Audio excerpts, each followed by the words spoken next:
కర్నూలు జిల్లా కోడుమూరు మండలం గోరంట్ల గ్రామంలో వెలిసినటువంటి శ్రీ లక్ష్మీ మాధవస్వామి దేవాలయం దగ్గర మనం ఉన్నాం.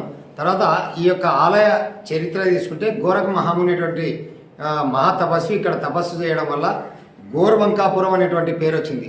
ఆ తర్వాత కాలక్రమేణా గోరంట్లగా పేరు పొంది ఇక్కడ ఈ స్వాముల వారు ఎప్పుడు అంటే పురాతనమైన కాలంలో ఎప్పుడు ఇక్కడ ప్రతిష్ఠ జరిగినది కూడా ఎవరికి తెలియదు.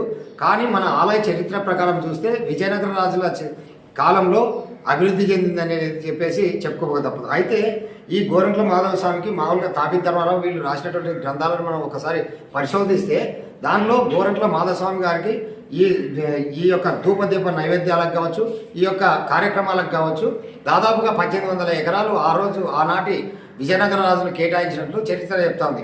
అయితే కాలక్రమేణా బ్రిటిష్ వాళ్ళు వచ్చిన తర్వాత ఈ యొక్క రూపాంతరం చెంది వాళ్ళు అంటే మనకు ఇప్పుడు భూ సర్వే జరుగుతుంది. ఈ భూ సర్వేలో ఒకరికి అంటే ఈ పొలం రూపాంతరం చెంది వాళ్ళ పేరు మీద ఎవరైతే వేసుకుంటా ఉన్నారో వాళ్ళకి హక్కులు కల్పిస్తూ పోతా ఉన్నారు. ఇప్పుడు ఈరోజు కూడా మన చట్టాలు ఏం చెప్తున్నాయి, మామూలుగా నువ్వు వేసుకుంటున్నావు కదా, ఎవరు ఆ పొలంలో ఉన్నారు వారికి ఏది ఎంత అనే రకంగా మాట్లాడుతూ ఉన్నటువంటి దాఖలాలు మనకు. కాబట్టి ఈ యొక్క రాజుల కాలం నుండి వచ్చినటువంటి ఈ మాన్యం మన గుండాల చెన్నకేశ్వర స్వామి దేవాలయ మాన్యం తీసుకుంటే దాదాపు 200 ఎకరాలు ఆనాటి రాజులు కేటాయించినారని మనకు చరిత్ర చెప్తోంది.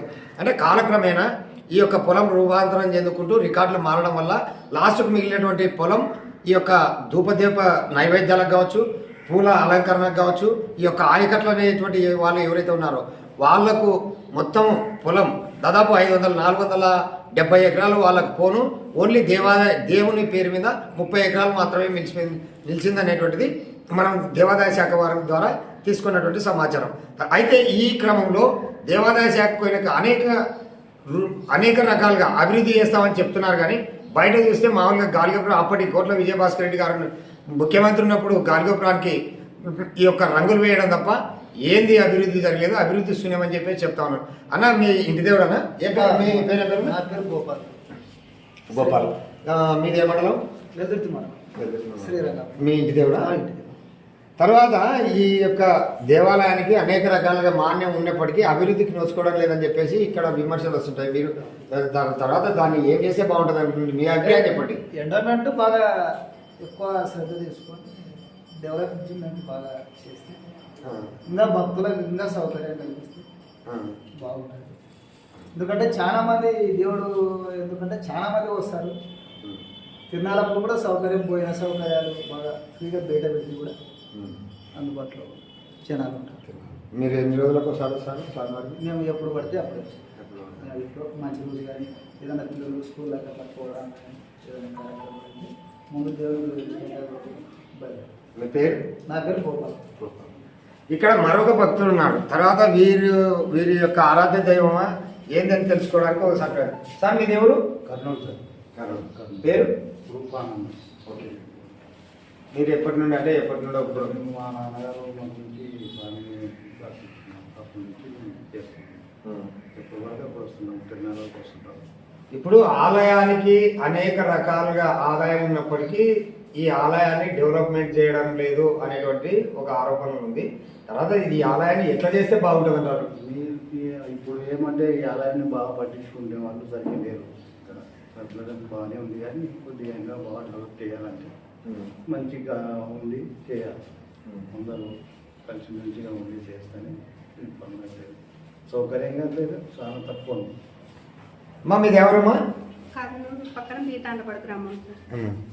బీతాండపాడు. మీ ఇంటి దేవుడు? మా ఇంటి దేవుడే సార్. 6 నెలలకు ఒకసారి 3 మంత్స్కి ఒకసారి వస్తూనే ఉంటాము. ఏమంటే ఇక్కడ రావడానికి బస్సు సౌకర్యం సరిగా లేదు సార్. బస్సు సౌకర్యం సరిగా ఉంటే ఇంకా ఎక్కువ సార్లు రావడానికి తిరగడానికి బాగుంటుంది. ఏం పేరమ్మా? శివకుమారి సార్. ఇక్కడ ప్రధానంగా మనం చూసుకున్నట్టయితే ఒకసారి ఈ ఆలయం అయితే అత్యంత ప్రతిష్టాత్మకమైనటువంటిది, తర్వాత చరిత్ర కలిగినటువంటి దేవాలయం. ఈ ఆలయాన్ని మామూలుగా ఈ యొక్క దేవాదాయ శాఖ ఏదైతే ఉందో ఈ దేవాదాయ శాఖ బాగా పట్టించుకొని ఆలయాన్ని అభివృద్ధి చేస్తే, అదే రకంగా మనం ఈ యొక్క ఆలయం చుట్టుపక్కల పరిశీలిస్తే అత్యంత పురాతనమైనటువంటి ఇక్కడ చూడండి. మామూలుగా ఇక్కడ టెంకాయలు కొట్టే విధానం, తర్వాత ద్వాదశ అల్వార్ గుడి అల్వార్లు అనేటువంటి వాళ్ళు మామూలుగా మనకు తెలిసినంత వరకు అహోబిలము ఇట్లా ఉన్నటువంటి ఈ యొక్క తమిళ్ అనుకుంటా అల్వార్లు అంటే అదొకటి. మనం ప్రధానంగా ఇక్కడ చూస్తే ఈ యొక్క గాలిగోపురము అనేటువంటిది అత్యంత అద్భుతంగా నిర్మించినటువంటి సంఘటనలు. తర్వాత ఇక్కడ ఈ చెట్లు వచ్చినాయి. ఈ చెట్లు మొచ్చడం వల్ల ఏమవుతుందంటే మనం అనేక దేవాలయాలు కూడా సందర్శిస్తున్నాం. ఈ చెట్లు మొచ్చడం వల్ల లోపలికి ఏర్లు పోయి దాన్ని మొత్తం ఈ యొక్క గాలిగోపురం డ్యామేజ్ అయ్యే పరిస్థితి కనపడతా ఉంది. కానీ ఇప్పటికైనా కూడా అధికారులలో చలనం వస్తుందా లేదనేది సగటు ప్రశ్న. తర్వాత ఈ యొక్క ఏదైతే గాలిగోపురం ఉందో అప్పటి ముఖ్యమంత్రి ఇక్కడ సమీప గ్రామమే కోట్ల విజయభాస్కర్ రెడ్డి గారు ఉన్నప్పుడు ఈ యొక్క ఆలయ గోపురానికి రంగులు వేశారు. తర్వాత ఇంతవరకు కూడా రంగులు వేయలేదని. ఇంకొక మనకు తెలిసిన సమాచారం ఏంటంటే వీళ్ళు ప్రపోజల్ దేవాదాయ శాఖ వారు ప్రపోజల్ పెట్టినప్పుడు గోరంట్ల మాధవ్ అనేటువంటి వ్యక్తి అంటే ఈ యొక్క అనంతపురం జిల్లా ఎంపీ, ఆ యొక్క అనంతపురం జిల్లా ఎంపీ మొత్తం ఎవరు 5 పైసలు ఇవ్వాల్సిన అవసరం లేదు, ఖచ్చితంగా నేనే భరిస్తానని చెప్పేసి ఆ రోజు వాగ్దానం చేయడం జరిగింది. కానీ ఇప్పటి వరకు కూడా దాని యొక్క ఊసు లేదు. కాబట్టి ఇప్పటికైనా కూడా ఈ యొక్క దేవాదాయ అధికారులు ఖచ్చితంగా దీనిపైన దృష్టి పెట్టి ఈ యొక్క ఆలయాన్ని అభివృద్ధి చేయాలని చెప్పేసి ఇక్కడి భక్తులు కోరుతా ఉన్నారు. Eswar Reddy, PM9 news, Gorantla.